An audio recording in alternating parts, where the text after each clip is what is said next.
મોરે મોરો ભાજપ વાળા અરે દેવા દો, ભાજપ વાળા અરે દેવાનો છે. ઓલા ભાઈ મોરબી વાળાએ 2 થી ઉપાડો લીધો છે. મેં આજે વિનંતી અહીંયાથી મીડિયાના મિત્રો છે વિનંતી કરું છું કે મોરબી વાળા ભાઈને મગજની દવા લેજો, કઈક માનસિક તકલીફ થઈ ગઈ છે. અહીંયા થોડી વાર થાય તો એ કે હું રાજીનામું દઈ દઉં, ગોપાલભાઈ લડવા આવે. હવે એના મતદારોએ કહ્યું કે અહીંયા અમે વિસાવદર વાળી કરશું, તો એમાં ગુસ્સે ભરાઈ ગયા કે વિસાવદર વાળી એટલે હું લઈ આવો તમારા ગોપાલને.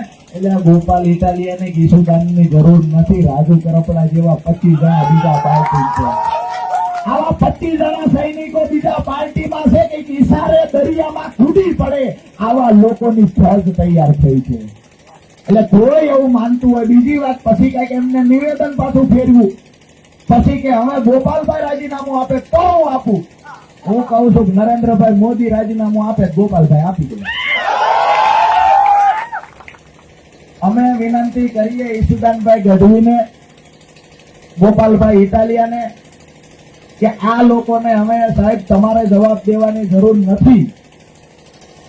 આમના માટે ગુજરાત પૂરતી લડાઈ તો અમે લોકો આ સૈનિકો સાથે રાખીને લડી રહેશે. બધા સહમત છો? વિસાવદરમાં જે એડી ચોટીનું જોર લગાવ્યું હતું, આવનાર સમયમાં ઈશુદાનભાઈ ગઢવીએ આજે ચેલેન્જ કરી છે.